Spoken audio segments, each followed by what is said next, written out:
A Revolução de 64 começou como uma revolução, na madrugada de 31 de abril de 1964. 31 de março, desculpe. E terminou como se fosse um golpe, 24 horas depois. Parecia que havia sido golpe, que havia sido tudo combinado e que era só umas tropas começarem a se mexer que as outras todas iriam aderir. Mas não. Apesar da aparência de golpe, foi de fato uma revolução. Uma revolução que se esvaiu num golpe, porque houve uma adesão total do país. Não apenas das Forças Armadas, também da sociedade civil, da Igreja Católica, que é uma força até hoje, dos grandes jornais, da OAB, de todas as instituições. Parecia que havia sido tudo combinado, mas não era. Foi, na verdade, um processo muito arriscado, visto em retrospectiva, e existem militares que acusam até o general Mourão, filho, que foi quem iniciou o processo, de irresponsável. Poderia ter iniciado uma guerra civil. O fato é que, na madrugada de 31 de março, o general Mourão, que nem era um grande comandante militar, ele comandava uma divisão do Primeiro Exército, lá em Juiz de Fora, e sem autorização de ninguém, nem mesmo do governador de Minas, que estava também compactuando com ele, havia um grande movimento no Brasil, não era uma coisa do nada. Ele simplesmente botou as tropas na rua, porque achou que era o momento correto, tendo em vista uma série de acontecimentos que não vem ao caso agora. Ele achou que ali era o momento correto. A fruta está madura. Todo mundo vai aderir. E botou as tropas na rua. A maior parte vindo para o Rio de Janeiro, na Rio Juiz de Fora, antiga estrada União Indústria. Hoje a BR-040. A BR-040 vai costurando a antiga União Indústria, por onde veio o Mourão. E uma pequena fração da tropa ele dirigiu para Brasília e outra para São Paulo. Mas era algo puramente simbólico. Essas tropas não tinham a menor condição de militar, de se impor. Tanto é que ele liga para o Castelo Branco, que era o grande líder militar na época, respeitado por todos, e que ocupava a função de comandante do Estado-Maior do Exército. E o Castelo falou com ele: espera aí, Mourão, vou tentar alguma articulação. Afinal, o Castelo também fazia parte dessa ideia geral, que era para acontecer alguma coisa. Que ia acontecer alguma coisa, iria. Talvez até um golpe, mais tarde. O fato é que logo em seguida o Castelo liga para o Mourão e diz: o Mourão esquece, não há a menor possibilidade militar. Você vai ser massacrado. Volta para casa. Recolhe as tropas. Mas o Mourão não estava nem aí. O Castelo em seguida liga para o Magalhães Pinto para ele tentar segurar o Mourão, porque não havia a menor condição militar. O Castelo diz, o Magalhães Pinto diz: já não estou mais comandando o Mourão já não me escuta mais, Mourão já está por conta dele. Já virou um rebelde. Pois bem, nessa conversa que o Jango não reagiu o cacete, o Jango reagiu sim. Imediatamente, o comandante do Primeiro Exército, general Câmara, fez uma força-tarefa muito mais forte do que a do Mourão, que botou sob a ordem do general Melo, me lembro o primeiro nome dele. Uma força muito mais forte, para imediatamente cercar essas tropas do Mourão e massacrá-las, se elas não se rendessem. Como o Mourão dizia que não ia se render mesmo. Essa força foi organizada aqui no Rio e seguiu na direção do Mourão para fechá-la. Mas a primeira unidade dessa força tática era o famoso Regimento Sampaio, né, que é a unidade mais antiga do Exército Brasileiro, vem lá da história, do Terço Velho. E o comandante do Regimento Sampaio, que era um coronel não sei o que Farias, quando chegou ali na altura de Areal, se não me engano foi em Areal, recebeu uma visita que tinha um telefonema na padaria, que alguém queria falar com ele. Naquele tempo o telefone não era o que é hoje, né? Ele foi lá na tal padaria e quem estava falando era o general Denis, que estava aliado ao Mourão. E o Denis foi, quem assistiu à conversa, disse que o coronel Farias, que era amigo do Denis, conhecido, respeitava, admirava, só falava assim: claro, Marechal, sim senhor Marechal, o senhor tem toda a razão, Marechal. E o Regimento Sampaio aderiu. Não foi nem propriamente o primeiro a aderir, porque antes haviam mandado um batalhão de Petrópolis, estava mais perto, um batalhão de cavalaria, que chegou lá também e aderiu. Os soldados todos aderiram, os oficiais não, mas os soldados aderiram. Então a tropa do Mourão já ficou reforçada, né?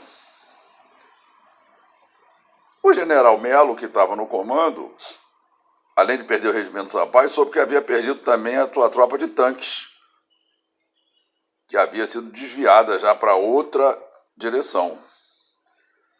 Aí ele ficou meio assustado, ele entrou em comunicação com o comandante do Mourão, que era o Muricy, e o general Muricy e o general Melo chegaram a um acordo de fazer uma pequena intervalo, um pequeno intervalo para eles se orientarem melhor, ver o que estava acontecendo. O Melo tenta conversar com o general Câmara, que havia lhe dado a missão, não consegue. O general Câmara estava aturdido com mil problemas, principalmente do Cruel, que estava vindo lá de São Paulo. E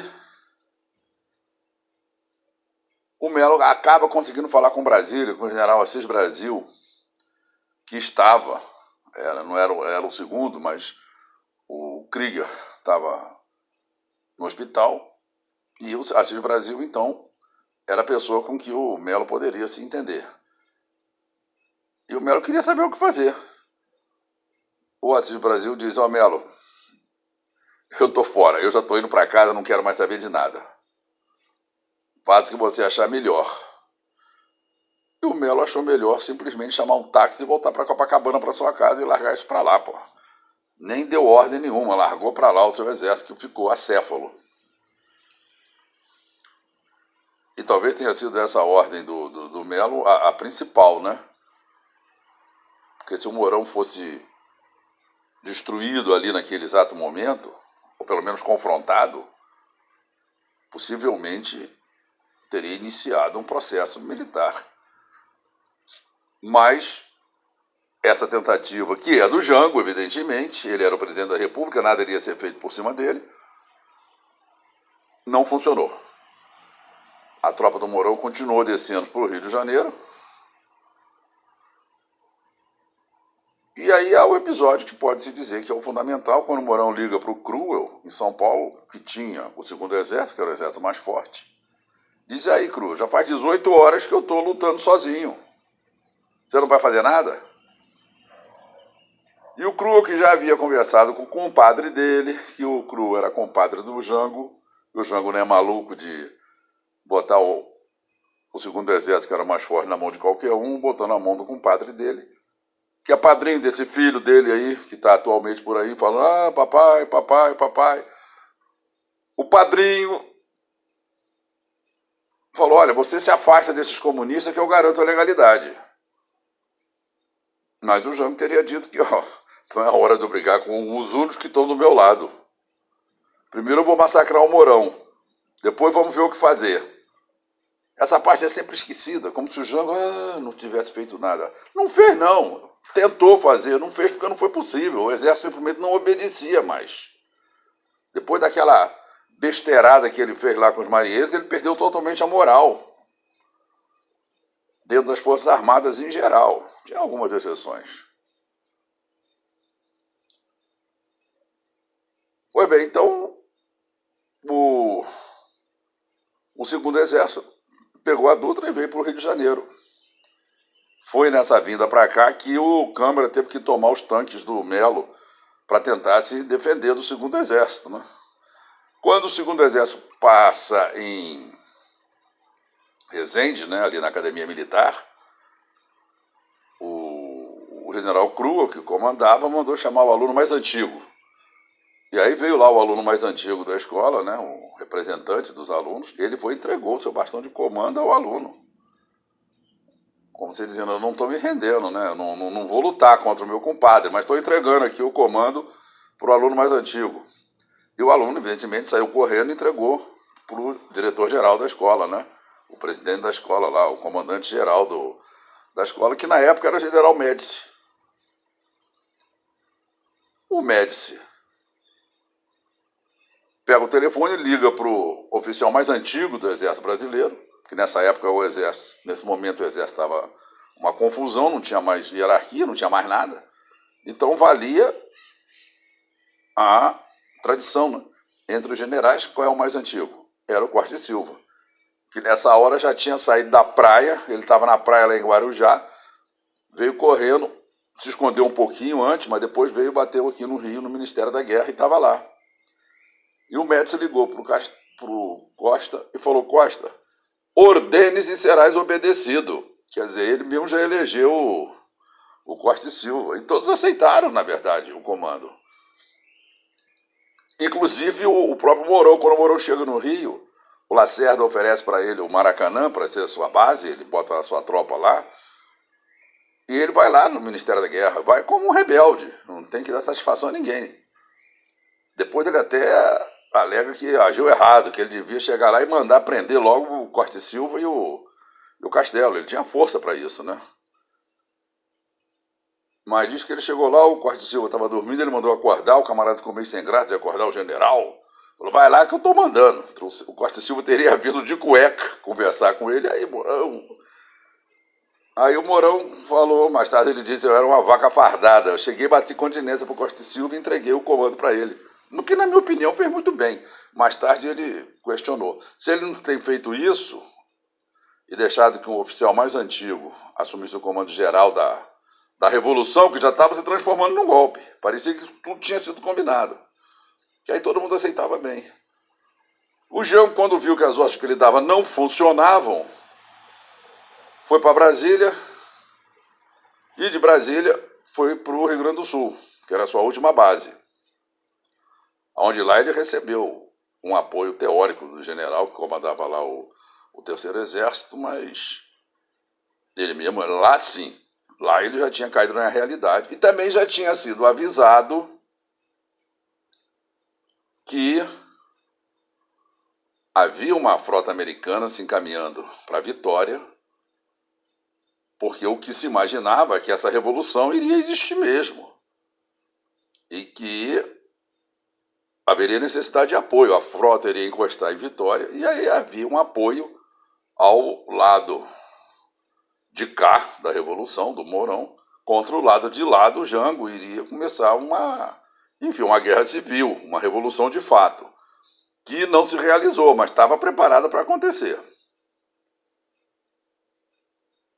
Lá o Jango realmente caiu na real, principalmente quando ele soube que o buraco era mais embaixo, que não ia ser assim tão fácil quanto ele no primeiro momento achou que seria, com as suas forças militares. Depois ele viu que não era nada disso. E ele resolve abandonar o Brasil. E isso tudo ocorre num período muito rápido. Em menos de 24 horas, que poderia ter sido uma revolução, que poderia ter sido uma guerra civil, e dividir o Brasil do Norte do Brasil do Sul, como era comum na época, se transformou no que aparentemente um golpe, né? Foi tudo combinado, nada foi combinado. Houve sim uma espécie de irresponsabilidade do Mourão, ele arriscou, mas ele estava certo. Ele ligou às ideias do Golbery, que era o grande bruxo, que dizia, do jeito que está é um dominó, de roubou primeiro, cai tudo. Foi o que aconteceu. Então, é a revolução que se transformou num golpe.